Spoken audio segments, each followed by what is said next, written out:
All right, get ready because we are going deep into Towers of Midnight today. Oh, buckle up.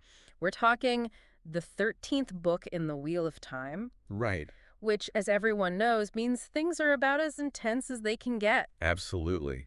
The last battle is right around the corner. Looming large. You've sent over some excerpts, and wow, Intense, yeah.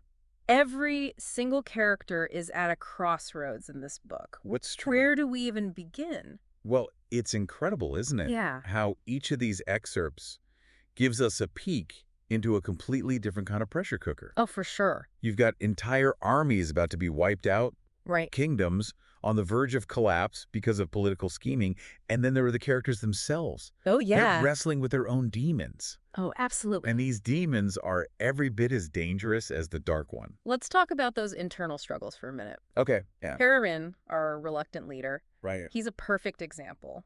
Oh, how so? Talk about someone learning the hard way that you have to be careful what you wish for. Because. He wanted to protect his home, a simple life. Right, the blacksmith. Exactly.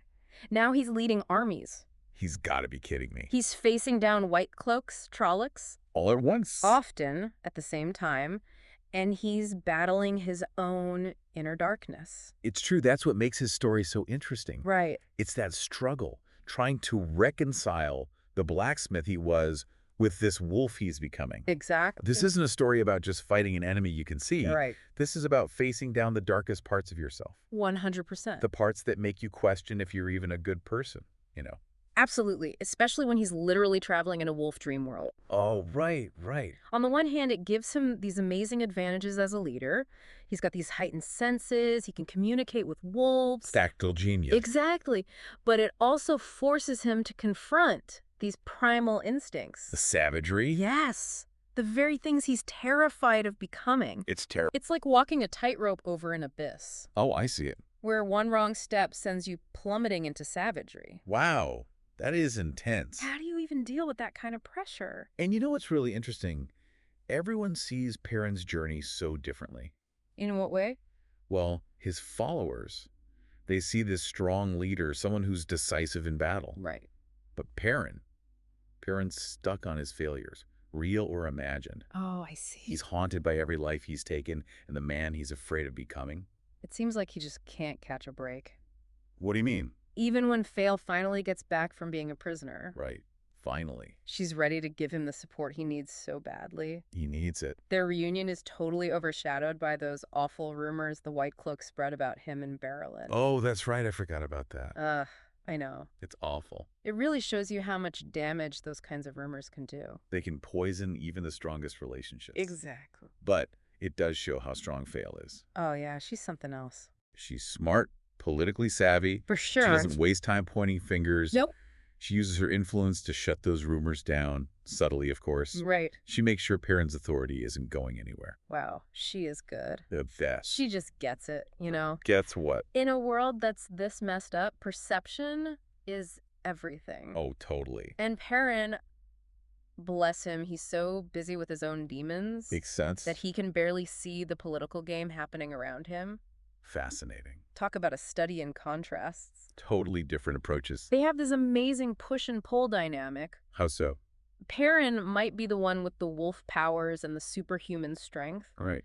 but it's often Fail's sharp thinking, her political maneuvering, that holds their world together. She's the brains of the operation. 100%. Speaking of strong women in impossible situations, I see where you're going with this. can we talk about Egwene for a sec? Please, Les. She's gone from being this sheltered apprentice in the White Tower Right. to the most powerful Aes Sedai alive. It's incredible. It's kind of amazing. The Amerlin seat. Think about it. I know. It's unheard of. It really is. Her rise to power is amazing. Yeah, how does she do it? As Amerlin seat, Egwene has inherited this legacy. Okay. One full of tradition, expectations, Right? and more than its fair share of internal conflict. The White Tower is not exactly known for being flexible. Not at all. And yet here's Egwene totally shaking things up, Right. defying expectations left and right. Amazing. She's changing what it means to lead.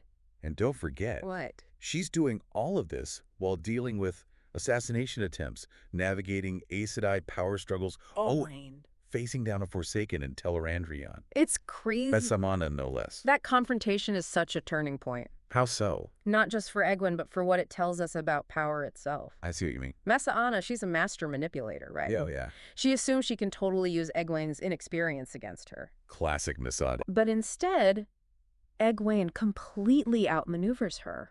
What? No way. She defends the White Tower like her life depends on it. Amazing. And don't even get me started on that discovery she makes. Which one? The one with the weave Oh, right. that can undo the oaths on Saday's oath rod. Oh, that one. That is terrifying. Right. Imagine what would happen if that knowledge got out, if it fell into the wrong hands. Bad news. It could completely change the White Tower. For sure. Maybe even the world. It makes you think, doesn't it? About the nature of power itself. How so? What happens when the safeguards you put in place, What? the ones that are supposed to prevent abuse, Yeah. what happens when those are vulnerable too? That's a terrifying thought. It really is. And one I'm sure will stick with all of us long after this deep dive is over. Oh, absolutely. It's almost like that discovery is a microcosm of what's happening in the world at large, you know? Yeah. You have these seemingly unshakable forces, the White Tower, the Dragon Reborn, the Dark One himself, and suddenly, bam, you realize how fragile everything really is. Exactly. It's unnerving. Right. The excerpts you shared really get that across, that feeling that the bottom could drop out at any moment. For sure. And nowhere is that more obvious than with Matt Cawthon. Oh, Matt, Right. our favorite gambler, rogue, reluctant hero. He's on this mission to rescue Moiraine Of course. from the Tower of Genji, which, let's be real, sounds like the last place anyone wants to be. Yeah, not exactly a vacation destination. To put it lightly. The Tower of Genji is outside of time, outside of space. I know, right? This realm is ruled over by the Eelfin and Elfin, Oh, I don't like them. creatures of pure choice and consequence. Sounds dangerous. It is. Reality itself bends to their will. So what chance does Matt even have? Right. Even the best warrior, the most powerful channeler, they can't compete in there. It's true. It's a place where the rules are different. But Matt being Matt, Right. Always. he somehow manages to find a way through He does. that mix of bravado, Please tell me. a little luck, and a whole lot of cunning. It's a deadly combination. The way he uses those fox head medallions, that's what gets I me. won't tell me. He doesn't just use them for protection. So He uses them as bargaining chips. Classic Matt. He's turning a weakness into an advantage. He's the best. I love him. He's incredible. He's got this uncanny knack for adapting, you know? Definitely. Even in the craziest, most dangerous situations. It's impressive, but don't be fooled. Why? By the act, I mean, he jokes, he laughs in the face of danger, Right. but you can see it underneath it all. God. He's carrying the weight of the world on his shoulders. It's a lot for anyone. Moiraine's life, the world's fate. He can't just shrug that off. Speaking of burden, Oh, no, don't tell me. Rand, his right. storyline in Towers of Midnight is all about that weight, you know? The weight of destiny The impossible choices. and the consequences. The realization that even with the best intentions, you can really mess things up. It's a cautionary tale. Rand's journey. Wow. Power. It's seductive, intoxicating. Oh, yeah. He believes he has to break the world to save it. That's a dangerous mindset. It is. He's becoming ruthless, pushing away everyone, even his closest friends. Which is scary You're because find me. this is a guy who can reshape reality. Just like that. It's true. And those excerpts, wow. I know, right? Where he confronts the ale, Yeah. silences the Aes Sedai. Bone chilling. It's like he's being consumed by the very forces he's trying to control. And what's worse, It's not all in his head. he's not wrong. That prophecy, the one revealed in the excerpts. The one with the representatives from the nations. Yeah, where they basically tell him to prove he's worthy or die. They weren't messing around. It's terrifying. It's like he's walking on a razor's edge. With everything at stake. And the world is going to hell around him. Don't remind me. While Rand is figuring out his destiny, everyone else is just trying to survive. It's easy to get caught up in the grand scheme. The battles, the magic. But Towers of Midnight, it reminds us that for every Rand and Egwene, Right. there are hundreds, thousands of people whose lives are changed forever by this conflict. Tiralde, for example. At Meridon, He's making his a stand. desperate one. He's a brilliant strategist. He's got to be, to hold out this long. But he's facing an impossible enemy.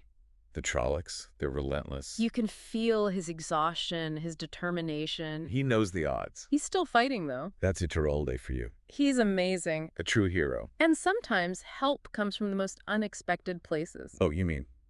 Bashir and the Saldeans. No The way. declaring themselves dragons one? I did not see that coming. Who would have thought? Amazing. It really shows you how the world is changing. Alliance is shifting. Old grudges forgotten in the face of something worse. We could learn a lot from that these days. No kidding, but even with the Saldeans. Right. Meridon's still about to fall. It's that dire. It's only when Rand shows up, Of course. with all his terrifying power, Makes sense. that the tide turns. How does he do it? It's amazing the way he just reshapes the battlefield. He's literally bending reality. But it makes you wonder, right? About What happens when that power is misused? the scary thought. What happens when the person wielding it isn't so heroic? Those are the questions, aren't they? It's a lot to think about, and it's not just Meridon. Oh, Elaine's finally queen in Andor. it's about time. But it's not all smooth sailing. What do you mean? She's got to deal with the Shan-Chan. Oh, right, I forgot about that. Internal threats, her mother's legacy. That she has to prove herself. Exactly. She's got a lot on her plate. She's handling it, though, and she's got the kin. Don't forget the kin. Elaine, she gets it. She's one of the few. She knows they're not just allies in this fight. They could change the world. They could change the White Tower. They're like a breath of fresh air. How so? They're challenging all the rules, you know? It's about time. They have a different perspective on the One Power. It's a much-needed perspective. They could change everything. You know, it's wild to think, with all this talk about the last battle and the fate of the world, we still see these glimpses of everyday life just carrying on. It's true. Like, one of the excerpts mentioned a village where all the apple trees suddenly bloomed out of season. Yeah, Just this unexpected burst of life in the middle of everything falling I apart. remember that. It makes you think about how people hold on to hope even when things are so bleak. Right.